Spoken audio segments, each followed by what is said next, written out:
Hey guys, if you like my content, hit those like and subscribe buttons. It really helps me out. Thanks. Ladies and gentlemen, my name is Esports Money, ZSM, Mac10, whatever you want to call me, and welcome to my guide to jungling Shadow Shaman in patch 7.06F. Shadow Shaman is a pretty cool support. He's kind of unique in the sense that he has the largest base damage of any ranged hero in the game. You can see on the screen 74 base damage. He's basically a ranged Trend Protector, though his range is not that long. It's actually probably smaller than you remember it being. It's just not that great. In fact, you'll see in this guide, the first camp that I get is a large troll camp, and I actually have a little bit of difficulty cutting them around because their attack range is so long.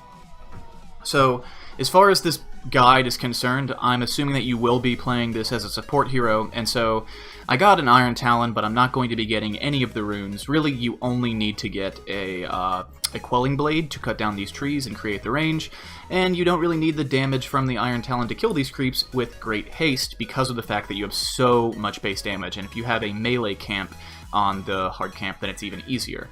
As far as items go, I'm going to leave that largely up to you because it is kind of situational. Shadow Shaman has historically been considered the greediest support in all of Dota 2 because he can do so much if you allow him to get enough levels and farm.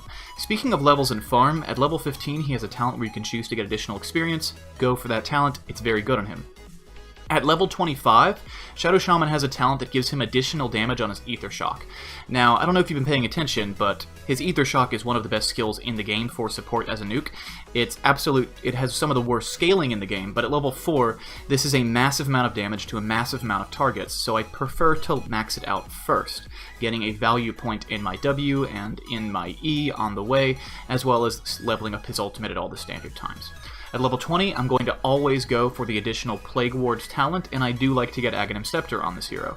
Additionally, I am going to get that Ether Shock talent at level 25 100% of the time, because you basically now have Lion's Ultimate on your Q. Lion's Ultimate with an Aghanim Scepter, might I add. It's an incredible amount of damage to an incredibly large amount of targets with a very low cooldown, and if you get a Veil of Discord, then you're going to do even more damage in that large area of effect. So he's a very strong hero. So in this sort of sample template guide, I actually get a bottle and a pair of brown boots. And so before 5 minutes, I'm level 4. I have bottle and brown boots. I have the Iron Talon, but again, you can save a little bit of money by not getting that or just getting the Quelling Blade. And I still bought a ward at level 1. Changing that to a courier only cost me additional 60 gold, so it doesn't really affect the build timings. So at 5 minutes I can run around with boots and a bottle, and potentially more, depending on how I allocate the gold for the Iron Talon, because it's kind of diminishing returns on this hero because he kills things so quickly with his right click. Now, especially once you get level 5, you're super scary because you do so much damage with that Q nuke.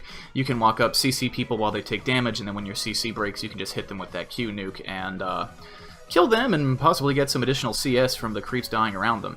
One thing you will notice that I'm messing up here is you want to be hitting the creeps closest to you to perpetuate that aggro, because otherwise they will walk out of your aggro range because your attack range is so short.